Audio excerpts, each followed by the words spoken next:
voici au cœur de l'E-Cube. C'est là que tout se passe. Alors, quel stand avons-nous choisi en premier?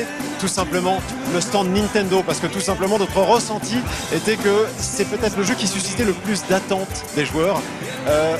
Et ça s'est confirmé sur place. On a été très surpris de voir qu'il y avait deux files. Non pas une, mais deux.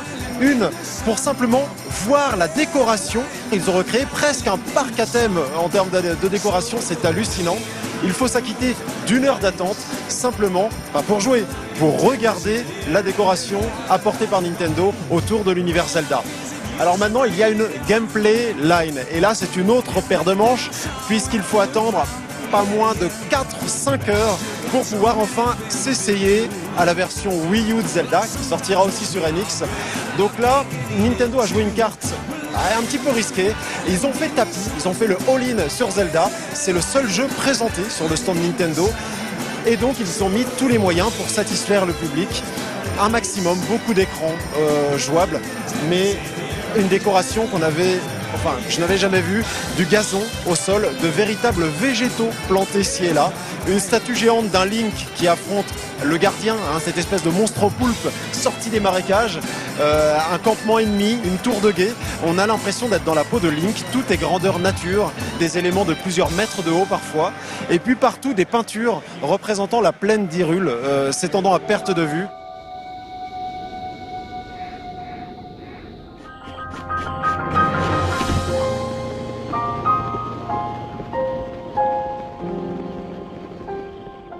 Je me balade donc assez librement dans un monde qui a l'air ultra vaste. Vous voyez un volcan ici, une montagne là-bas et une plaine à perte de vue. Donc je m'avance, il y a un système d'inventaire à un ennemi, c'est le premier ennemi que je rencontre. Alors on a récupéré une branche au sol, je pense que je peux m'en servir pour les oxyres. Voilà. Alors j'ai avancé un petit peu plus loin dans la plaine. Alors je vais vous expliquer rapidement les petites. On a plein d'indications à l'écran, une carte assez évidente avec le point qu'on est censé atteindre. Vous voyez peut-être un petit cercle avec des degrés. Eh bien, on nous a expliqué qu'on peut mourir de froid dans le jeu. Une autre information très importante, cette petite jauge mauve à l'écran qui se remplit, c'est une jauge de son. C'est le bruit qu'on provoque en se déplaçant. Je vais donc tenter quelque chose un petit peu à la MGS, on va snaker cet ennemi. Je vais essayer de m'en approcher le plus lentement possible en appuyant à peine sur l'analogique. Et on va voir si réellement c'est efficace. Je vais passer derrière lui. Ça semble pas mal. Et on attaque. Alors on s'essaye à un nouvel environnement, une forêt assez dense, toujours un ennemi, mais cette fois j'ai pu récupérer un arc au cours de ma quête et je vais tenter... Oh, c'est un fail énorme, il m'a grillé. Non, plutôt que de fuir, je vais vous montrer quelque chose, je vais vous montrer la map. Une map assez immense qui ne représente, je ne sais pas si vous allez vous en rendre compte, qu'1% de la totalité de ce qu'on verra dans le jeu. Le jeu s'annonce donc absolument immense, on a du mal à l'imaginer actuellement.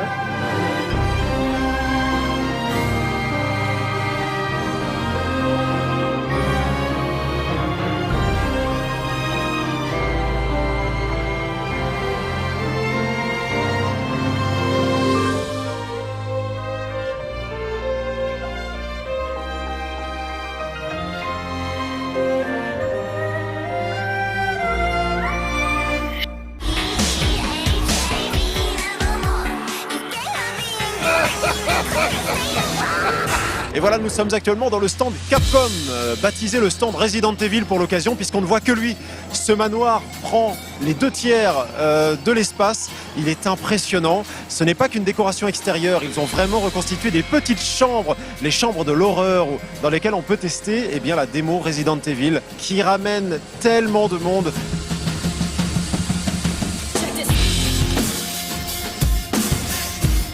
On vient de trouver un doigt.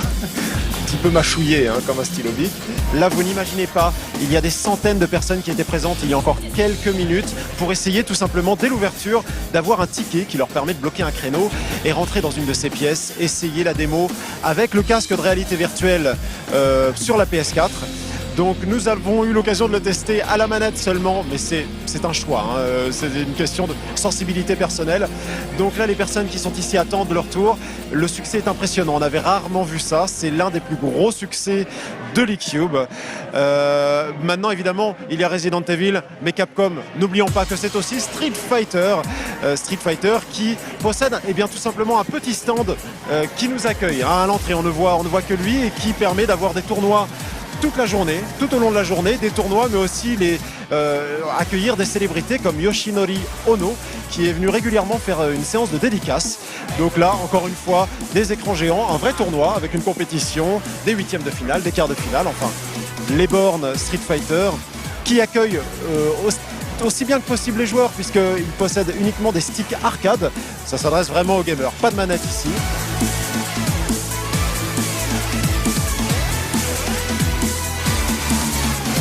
Le deuxième plus gros succès du stand Capcom, c'est peut-être Dead Rising 4. Succès, je ne sais pas, inattendu. En tout cas, toujours beaucoup de monde a tenté de jouer à l'une de ces 4 bornes.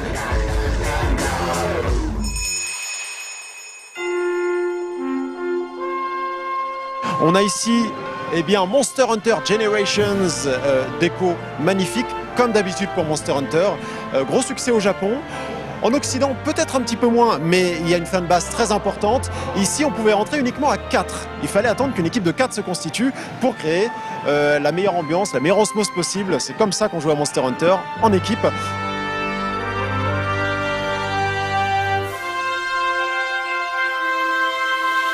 Et puis pour finir, Ace Attorney. Alors comme vous le voyez, un tribunal qui a été reconstitué.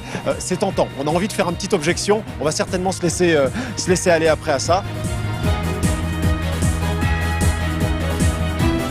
Assez peu de monde, hein. C'est vrai que c'est peut-être pas le jeu le plus évident à montrer en public comme ça. Ça nécessite, il y a beaucoup de textes, beaucoup d'images, beaucoup de scénarios. Bon, donc c'est certainement le stand qui accueille le moins de monde, mais c'est normal, c'est le type de jeu qui veut ça aussi, hein.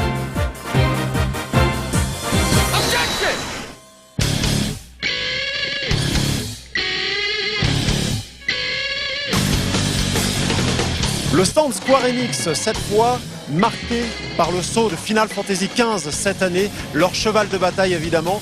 Alors vous voyez les gens juste derrière en train de jouer à la démo, 7 à 8 minutes, c'est pas long, il fallait qu'il y ait beaucoup de roulements, donc la démo on nous a expliqué qu'elle n'était pas longue pour cette raison-là. Il nous faut affronter un monstre dans cette démo, tout simplement parce que c'est de l'action, c'est péchu, ça permet de remettre au premier plan le système de combat, orienté très action. Et pour l'exploration, il faudra éventuellement posséder le jeu. Ok, je viens de lancer un blizzard puisque la magie est très importante dans Final Fantasy XV. On a vu d'ailleurs Tabata-san, le créateur du jeu, nous a expliqué qu'on pouvait récupérer des éléments de magie un petit peu partout dans ce monde et créer de la magie. Alors il faut s'y faire, on a des mécaniques de gameplay qui sont tellement différentes de ce qu'on a l'habitude de voir. Il faut parer les attaques, on peut changer d'arme de façon très dynamique en cours de combat.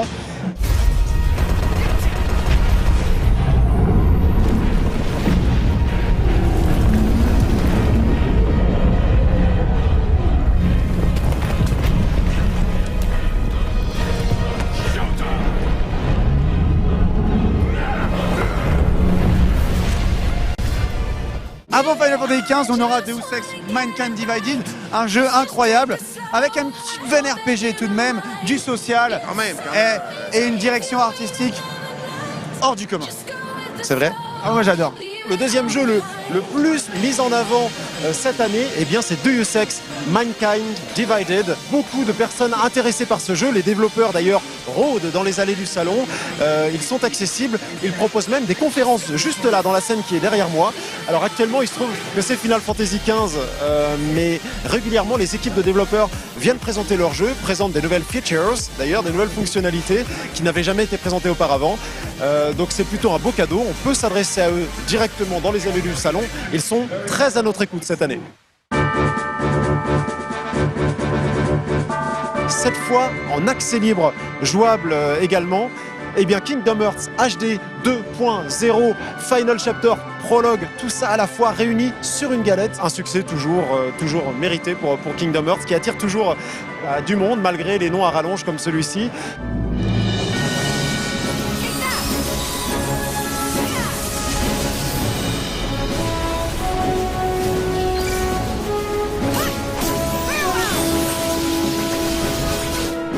one more night beneath the stars.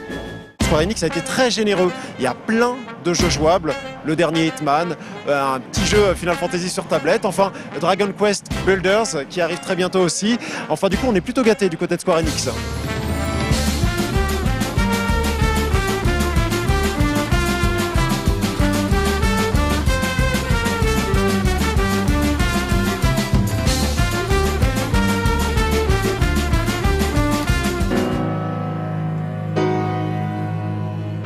Nous voici dans le stand Bethesda. Alors Bethesda, c'est plein de choses. C'est Fallout, c'est Doom, c'est Dishonored 2. Ça concerne exactement l'espace dans lequel on se trouve, puisqu'on est dans l'atelier de Dishonored 2. On voit ici les croquis des armes du personnage Emily, les portraits un petit peu partout autour de nous des différents protagonistes. Alors des écrans très originaux, puisque on propose de véritables accessoires en dur derrière, le masque qu'on retrouvait dans Dishonored 1, avec superposé un écran à cristaux liquides et une petite interaction possible, des beaux rouages. Enfin bref, un soin apporté à la direction artistique. Mais est-ce que ce n'est pas pour compenser le fait qu'il n'y a presque aucun jeu jouable? Alors c'est assez surprenant, on parle quand même de grandes licences Bethesda, et bien pourtant il n'y a que Elder Scrolls Legends, un jeu de cartes sur PC jouable, et deux petites expériences VR, Fallout 4 et Doom.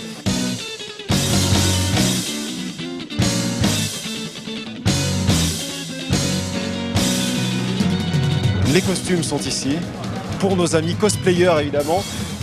Le costume d'Emily, le costume de Corvo. Allez-y, vous pouvez vous inspirer. Japan Expo, on veut voir de cette qualité-là. On veut voir du costume de cette qualité.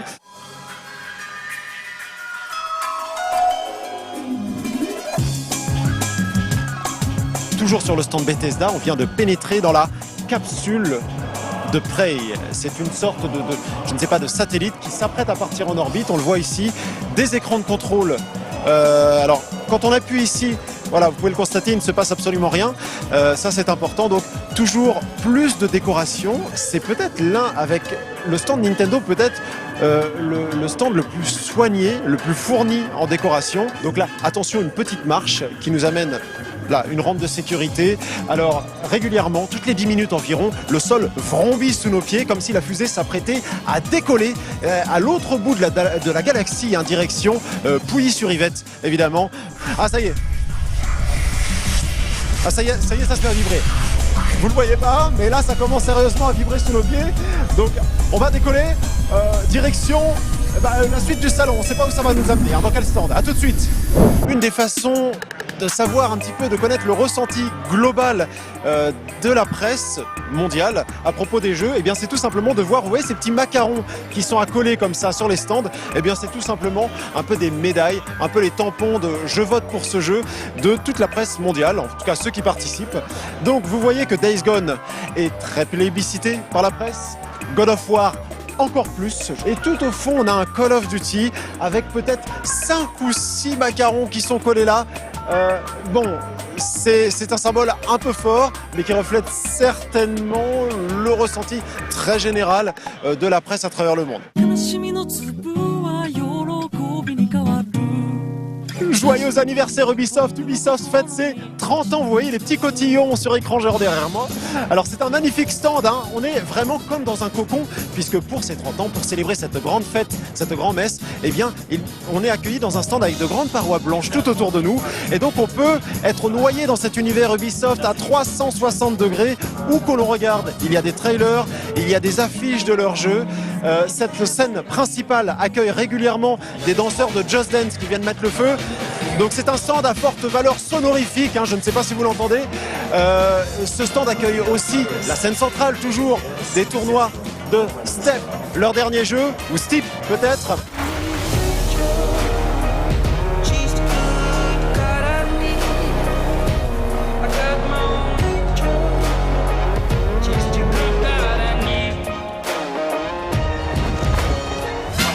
De Ghost Recon, jouable à 4, les ordinateurs sont tous connectés, donc on joue le team play à fond.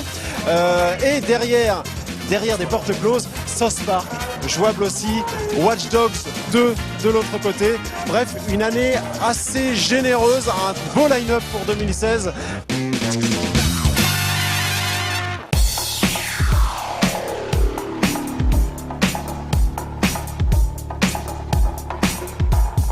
Et ça y est, on est sur le stand Microsoft, accueilli comme vous le voyez par une petite voiture, la Centenario, un joli calibre. C'est pas la Dodoche à papy qu'on a là, elle célèbre les 100 ans de la marque. Et cette voiture, vous pourrez la conduire dans quelques mois, puisque a priori, elle sera jouable au mois de septembre dans Forza Horizon 3. Grosse installation de Microsoft pour ce jeu qui mise a priori beaucoup dessus. Le petit souci du détail apporté par Microsoft, Forza est jouable directement sur des Xbox One S, le nouveau format Slim donc, présenté à la conférence de cette année de Microsoft et présent sur le salon. What you hear is not a test. We're only here to make you. We're only here to make you. We're only here to make you. We're only here to make you go.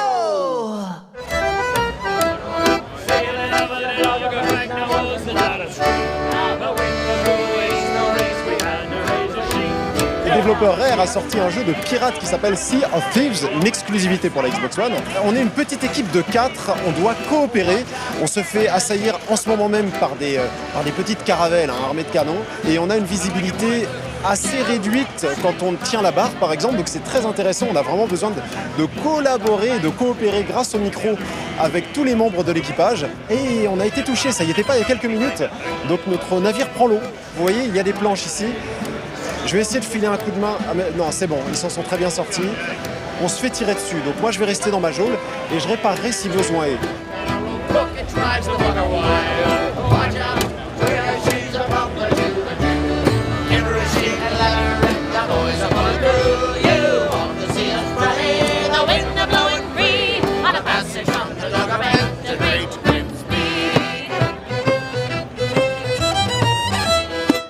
Sea of Thieves attire beaucoup de monde, attire la curiosité, mais aussi Dead Rising 4 qu'on retrouvait déjà dans le stand Capcom. Il y avait beaucoup moins de monde là-bas. Ici, c'est absolument blindé. Bon, les gens ne sont pas passés le mot. Et puis Halo Wars 2 qui suscite là aussi un petit peu l'émoi des fans. Ça fait quelques années que beaucoup l'attendaient. Un RTS de Microsoft dans l'univers Halo Wars. Évidemment, ça ne peut que fonctionner. Donc énormément de queue pour ces jeux-là. When my time is through, I know you. Yeah, I know you. Juste à côté, on a le stand Gears of War 4. Alors vous allez voir une toute petite file d'une dizaine de personnes seulement. Et bien tout simplement parce que c'est un live action gameplay. Donc en gros, quelqu'un joue au jeu et c'est un petit peu... Voilà, donc ça attise moins les passions.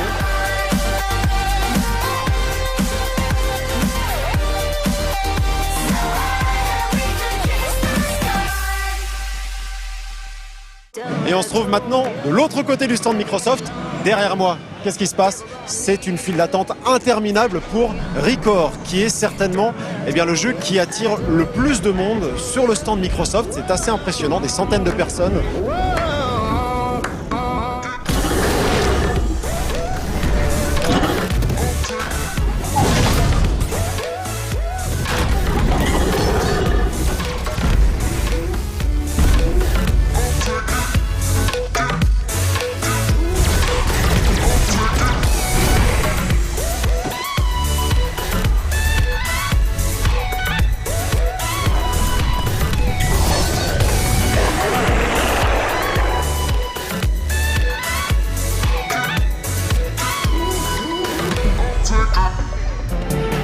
Et on se trouve sur le stand de Sony qui, pour nous accueillir dès le départ, nous propose tout simplement une bonne douzaine de cockpits Gran Turismo Sport juste là. C'est vraiment le jeu qu'ils mettent en avant pour le coup. Avec évidemment, on ne peut pas le rater juste derrière, Horizon qui dès l'entrée du salon nous accueillait puisque on avait un robot mécanique, un hunter qui se baladait à l'extérieur de l'E-Cube. Le voici ici, Horizon, qui était jouable avec une petite démo à l'intérieur.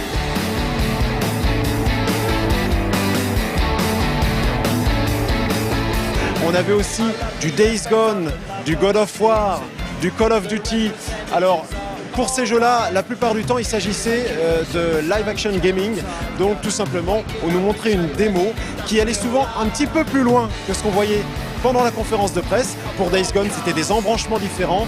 Et en revanche, pour Call of Duty, il s'agissait simplement d'une vidéo, mais on pouvait en découvrir un petit peu plus sur ces gros titres avancés par Sony cette année.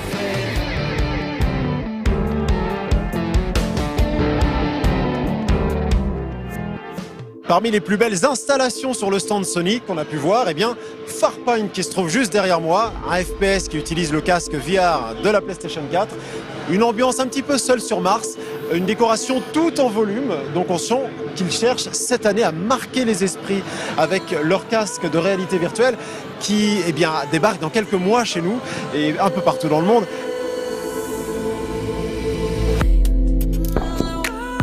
On a aussi juste là un espace dédié à la VR avec des petites chambres, on est seul, le casque sur le nez et on peut tester plein de petites expériences, voir des jeux. Alors les dernières ayant été annoncées à la conférence Sony, eh ben les voici. Batman, on a aussi du Resident Evil. Tout ça est disponible, jouable ici, mais il fallait pour ça s'enregistrer avec une petite application sur téléphone portable. Donc il faut juste prévoir un petit peu à l'avance quand même ces petites choses-là. Mais on a une bonne dizaine de salles VR, sans compter l'énorme stand Farpoint qui se trouve un petit peu plus loin. On sent que cette année, Sony mise vraiment sur la VR. Son casque sort dans quelques mois. Il faut marquer les esprits.